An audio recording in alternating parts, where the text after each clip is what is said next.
I'm ready. Okay, we're on. Hey, Great. here Hi. we are. Happy Thursday, everybody.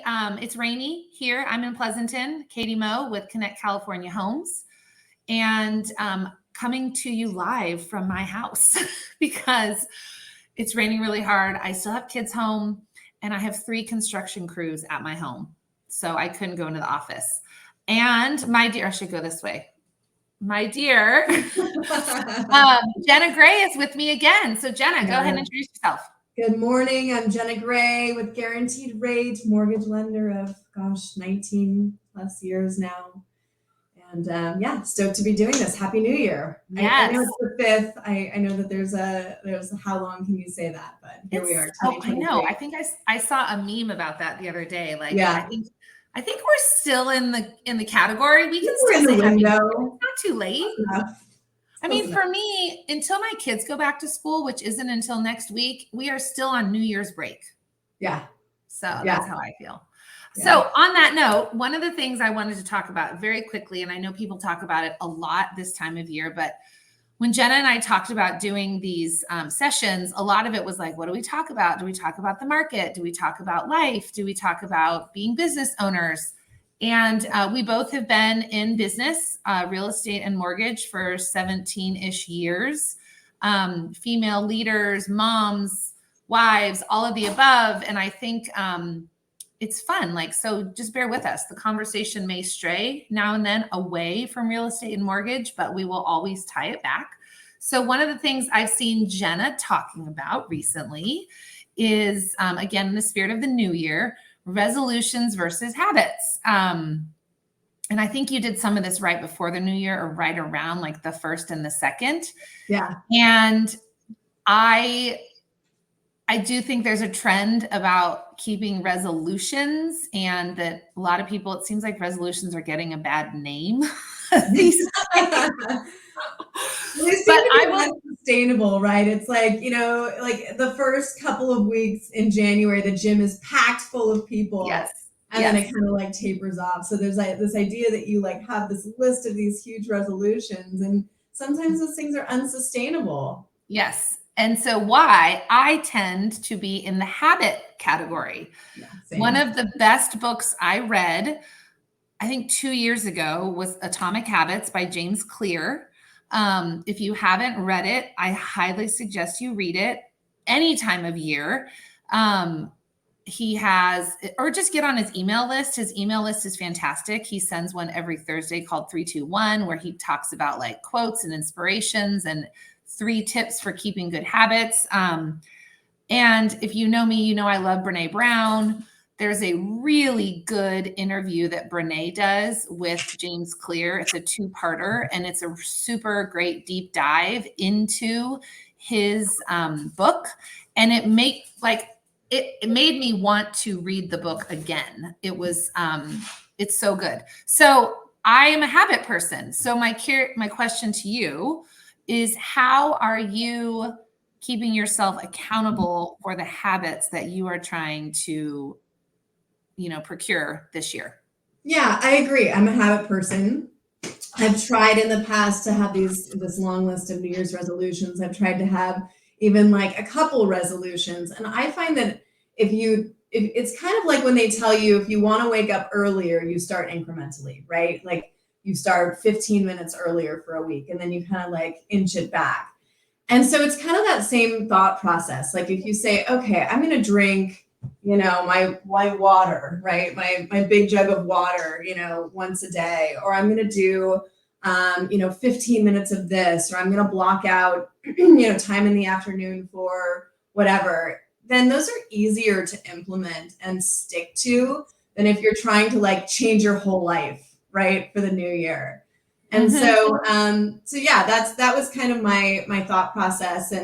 And same thing, right? I'm a mom, I'm a wife, I'm an entrepreneur, I'm all those other things in addition to being a mortgage professional. And so I know that the audience I'm speaking to, and it's largely a lot of women, really, that we're all thinking the same thing, right? Okay, 2022 had this element where it was a tough year, right? We all kind of came out of it going, what the hell happened? Like what happened in 2022? And of course we know what happened, right? Because you and I have talked about it and we talk about it constantly. But just to go into the new year with kind of like a fresh mindset, looking at some of these, technical signs of, economic technical science as more of an opportunity. There is a lot of opportunity, but in order to get yourself to that place, into that headspace, you have to kind of have like this fresh, outlook, and a new year is kind of the perfect time to do that. And if you Yeah. kind of implement these small habits, maybe they'll be more sustainable than crashing Yeah. and burning late January. And I think that's what I love about James Clear. I can't remember the quote. There was a point when I like literally had one of his quotes sticky taped all over my house. We have this giant chalkboard. It's right behind me here. And I had the quote on the chalkboard for my kids to read. And the whole idea is kind of like you said, little baby steps. Like I want to be known as a person who is healthy. So in my mindset, if I drink X amount of, if I drink my water every day, or I feel like I walk my dogs every day or work out, even if it is for 5 minutes a day, Right. you're going to ultimately shift your mindset to be a person who, like the example he gives in the book is this guy who wanted to be known as a gym rat or just wanted to go to the gym. In the beginning, how he started his habit is he literally drove to the gym and sat in the parking lot for a week. And then the second week, he went into the gym for like 5 minutes and walked on the treadmill for 5 minutes. And it was the slow incremental changes that ultimately got him to the place where he wanted to be. So habits are hard but if you truly want to create a habit, you have to, I think the intentionality behind it is what is what keeps you going. Like you're saying, it's that driving force that keeps you moving forward. Oh, I think you're frozen on me, Jenna. So it's just me now. Is Jenna frozen for everybody? I think she is. So what we'll do is we'll move on until she can get back on here. The other thing that I wanted to talk about, a lot of people are wondering, obviously, and Jenna will add to this when she gets on, is inventory. What's happening in the market? We posted something yesterday online on our Connect California Homes Instagram, and I shared it. Inventory is really low. Like we are starting this year a lot lower than we thought we were going to start. There, she's back. I was transitioning to real estate and talking just about inventory, and how in the Bay Area, we are starting much lower than a lot of people forecasted. So I ran some of the numbers, and it's going to go across the bottom. So like as of today, right now in Danville, there are 43 homes actively on the market. That does include coming soons, the way that our MLS categorizes them. So if you search it, there may not be 43 actives, but that's the status. Pleasanton, there are 29, and Livermore, there are 50. So this is traditional low, like kind of where we are in January. It's very normal to me. And this is where I want you to add is I think that inventory is low, which is normal for January, but the buyers in the market is still really low compared to recently. So, we definitely have low inventory, but we also have low buyer motivation at this moment. Are you hearing anything differently from your real estate partners or the buyers that you're working with? Like, has the motivation changed now that the new year has come? I think there's just hesitation right now. I think that I'm still getting applications almost daily. And so that's always a good sign. I do have buyers who are submitting offers on properties and getting outbid. Wow. Right. So there's still, that's telltale that, I think that's probably a byproduct of the low inventory. Right. And I think, and that is what is holding our kind of Bay Area market stronger than other markets, because we do have low inventory. There is still some buyer demand. I think recognition of the opportunity in this type of a market as a buyer, right? Like they always say, you you can buy when rates are high, because then there's more opportunity to, negotiate terms and work with the seller for a mutually beneficial type of an offer. We've talked about that before. Yeah. But I am seeing consistent applications come in. I am seeing a little bit of hesitation on the buyer end, even after they're pre-approved. They don't know how, like when's the bottom when's the bottom of the market? Well, the bottom of the market is gonna happen when you have multiple bids and people are bidding 10-15% over ask again. So, there's no real perfect way to time the market. I had a friend, a really dear friend who's a realtor up in the Pacific Northwest area. Her name is Paige Schulte. She's with Neighborhood Neighborhood Experts out of Gig Harbor. And she's become just a great friend and peer, and kind of like whenever we have challenges, we cross-reference with each other. She runs a really great local business as well up there. She posted something today, and it was kind of like a public service announcement that, there are less buyers, there is less inventory. However, the sellers, you have to be strategic in your pricing. Just because there's low inventory doesn't mean that you can overprice your home, because the mindset of the buyer, of which there are less, is that they don't want to overpay. They don't want to, break the bank. So it was just, we're in this new song and dance where the psychology of the buyer, in my opinion, will rule the market. It always does. I always say to my sellers, buyers dictate market value, not you. They're not going to write an offer if they don't think it's worth it. Yeah, I had a client who was in contract on a home.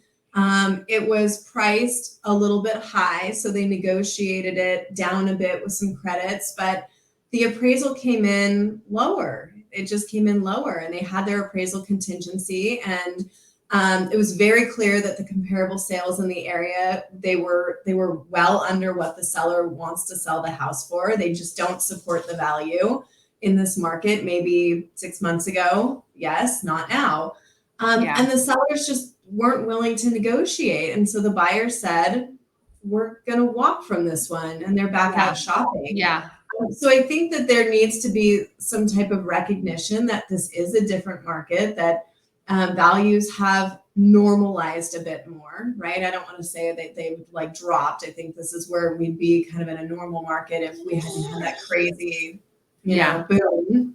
But yeah, there definitely has to be a new mindset where it's got to be mutually beneficial. Sellers have to understand that their house is not worth what it was, 9 months ago. And there's got to be, an understanding on the buyer's end that you don't just go in also and like lowball the heck out of it, right? Yeah. So and there's got to be like this balance here. And you bring up a really good point, and I apologize, I had a kid for a moment.